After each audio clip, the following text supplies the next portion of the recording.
हर हर महादेव। जय भोलेनाथ। आप सभी का स्वागत है। आज मैं लेकर आई शुक्रवार के प्रदोष की व्रत कथा हम आपके लिए लेकर आए हैं। अगर आपको ये कथा कहानी अच्छी लगती है तो वीडियो को लाइक कीजिएगा, शेयर कीजिएगा। प्रदोष व्रत भगवान शिव को समर्पित होता है। प्रदोष का दिन सबसे बड़ा दिन माना जाता है। शुक्रवार को पड़ने वाले प्रदोष को हम शुक्र प्रदोष कहते हैं। इस दिन किए जाने वाले प्रदोष से सुख, शांति, सौभाग्य प्राप्त होता है। अब सुनते हैं प्रदोष व्रत की कथा। सूत जी बोलते हैं, प्राचीन काल की बात है। एक नगर में 3 मित्र रहते थे। तीनों ही घनिष्ठ मित्र थे। वे एक राजा का बेटा था, दूसरा ब्राह्मण का, तीसरा सेठ का बेटा था। राजकुमार व ब्राह्मण पुत्र का विवाह हो चुका था, सेठ पुत्र का विवाह नहीं हुआ था, गोना हुआ था। एक दिन तीनों मित्र आपस में स्त्रियों की चर्चा कर रहे थे। ब्राह्मण पुत्र ने नारी की प्रशंसा करते हुए कहा कि नारीहीन घर भूतों का डेरा होता है। सेठ के पुत्र ने यह वचन सुन लिया, अपनी पत्नी लाने का तुरंत निश्चय कर लेता है। सेठ पुत्र अपने घर गया और अपने माता पिता को अपना निश्चय बता दिया। उन्होंने बेटे से कहा कि शुक्र देवता डूबे हुए हैं, इन दिनों बहू बेटियों को अपने घर विदा करके नहीं लाते हैं। अतः बेटा, जब शुक्र उदय हो जाता है तुम याद से अपनी पत्नी को लेकर आ सकते हो। सेठ पुत्र अपने जिद पे आ जाता है, टस से मस न होता है। अब वह जिद पर कर लेता है, किसी की बात नहीं मानता है। अपने ससुराल जा पहुंचता है। सास ससुर बहुत मनाते हैं, फिर भी उनकी बात नहीं सुनता है, नहीं मानता। सास ससुर विवश होकर अपनी कन्या को विदा करने के लिए मान जाते हैं। तुरंत उन्होंने अपने दामाद को समझाने का बहुत प्रयत्न किया, परंतु वह जिद पर अड़ा था। सास ससुर से विदा लेकर वह रास्ते में चलता है। जैसे ही वह आगे बढ़ता है, बैलगाड़ी का पहिया टूट जाता है, बैलगाड़ी बिगड़ जाती है। अब पत्नी को भी काफ़ी चोट लग गई, फिर भी उसे समझ नहीं आ रहा था कि सेठ पुत्र आगे बढ़ने लगता है। जैसे ही वह आगे बढ़ता है, वहाँ पर उसे डाकुओं से भेंट होती है। अंत में वह उसका धन और जो भी धन था वह लूट कर ले गए।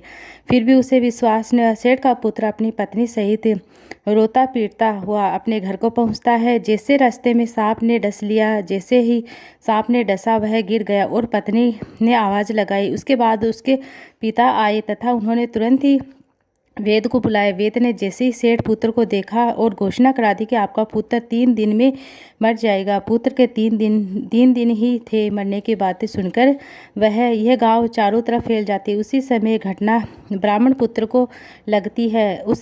उससे सेठ से कहा कि आप अपने लड़के को कहिए कि वह अपनी पत्नी सहित वापस उसके मायके के चले जाए, क्योंकि सारी बाधाएं इस कारण से हुई है कि आपका पुत्र शुक्र अस्त में पत्नी को लेकर आया है विदा करा के अपने मायके से। इसलिए आप उसे अति शीघ्र भेजिए। कोई भी जब तक शुक्र अस्त में पत्नी को विदा करा के नहीं लाते हैं, आप देर ना कीजिए। अगर आप इसे विदा कराकर वहाँ भेज देते हैं तो आपका पुत्र अच्छा हो सकता है। सेठ जी को अच्छा लगा ब्राह्मण पुत्र की बातें, उसको अच्छी लगी। अपने पुत्र वधू को वापस से उसके घर लौटा देते हैं। सेठ जी का बेटा वापस आ जाता है, पुत्र का हाल ठीक हो जाता है। धीरे धीरे समय व्यतीत होता है, पुत्र अच्छा हो जाता है। तत्पश्चात उन्होंने जीवन अपना सुखपूर्वक बिताया और मृत्यु लोक के बाद स्वर्ग भोग कर।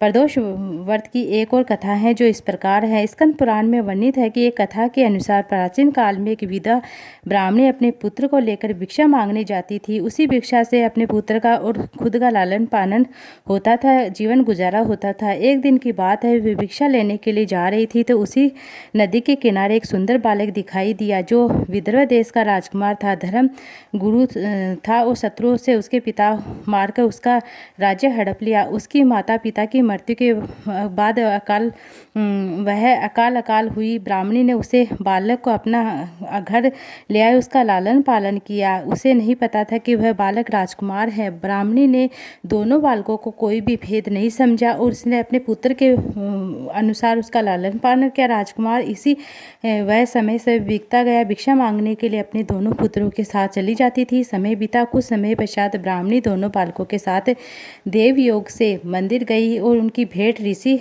सारण्य से हुई। ऋषि सारण्य ने ब्राह्मणी को बताया कि जो बालक उन्हें मिला है विदर्भ देश का राजकुमार है, राजा का पुत्र है जो युद्ध में मारे गए थे। उनकी माता को काल में ग्रह ने अपना भोजन बना लिया था।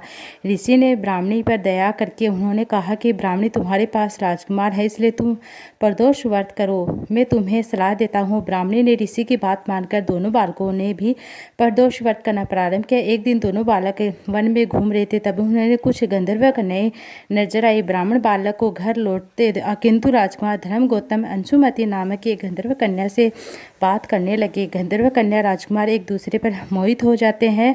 कन्या ने विवाह हेतु राजकुमार को अपने पिता से मिलने के लिए बुलाया। दूसरे दिन जब पुनः गंधर्व कन्या से मिलने आया तो गंधर्व कन्या के पिता ने बताया कि वह विदर्भ देश का राजकुमार है। कन्या शिव की आज्ञा से गंधर्व राज्य में अपनी पुत्री का विवाह कर देता है। राजकुमार धर्मगुप्त से करा विवाह के पश्चात राजकुमार धर्मगुप्त ने गंधर्व सेना की सहायता से विदर्भ देश पर पुनः आक्रमण करता है और आधिपत्य स्थापित कर लेता है। सब ब्राह्मणी और राजकुमार धर्मपुत्र के प्रदोष व्रत के कारण ये सब बातें हुई थी।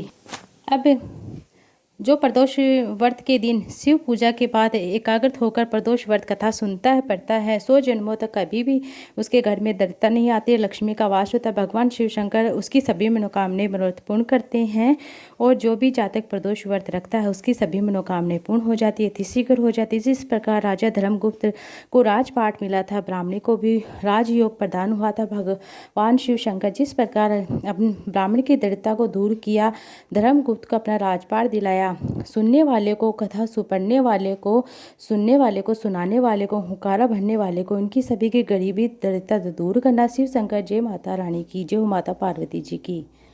जय शिव ओमकारा भज शिव ओमकारा, ब्रह्मा विष्णु सदा शिव अर्धांगी धार।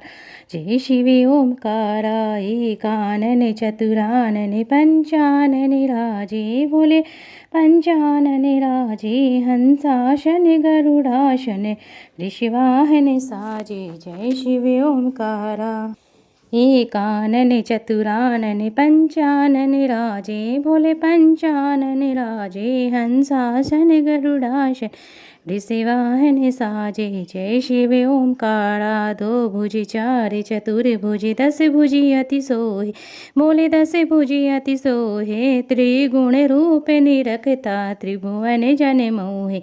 जय शिव ओमकारा अक्षमाला वनमाला रुडमाला धारी, भोले रुडमाला धारी चंदन मृग मद सोहे भाल शशिधारी। ओम जय शिव ओमकारा श्वेतांबर पीतांबर वागंबरी अंगे, भोले वागंबरी अंगे सनकादिक गरुणादिक भूतादिक संगे। जय शिव ओमकारा करके मध्य कमंडल चक्र त्रिशूल धरता, जग करता जग भरता जग संहार करता। ओम जय शिव ओमकारा ब्रह्मा विष्णु सदा शिव जानते अविवेका, भोले जानते अविवेका प्रणवांचर के मध्य ये तीनों एका। जय शिव ओमकारा काशी में विश्वनाथ विराजत नंदी ब्रह्मचारी, बोले नंदी ब्रह्मचारी नित उठि दो भोग लगाऊं रुचि रुचि भोग लगाऊं महिमा अति भारी। ओम जय शिव ओमकारा त्रिगुण शिव जी की आरती जो कोई नर गावे, भोले जो कोई जन गावे कहत शिवानंद स्वामी मन वांछित फल पाव। जय शिव ओमकारा।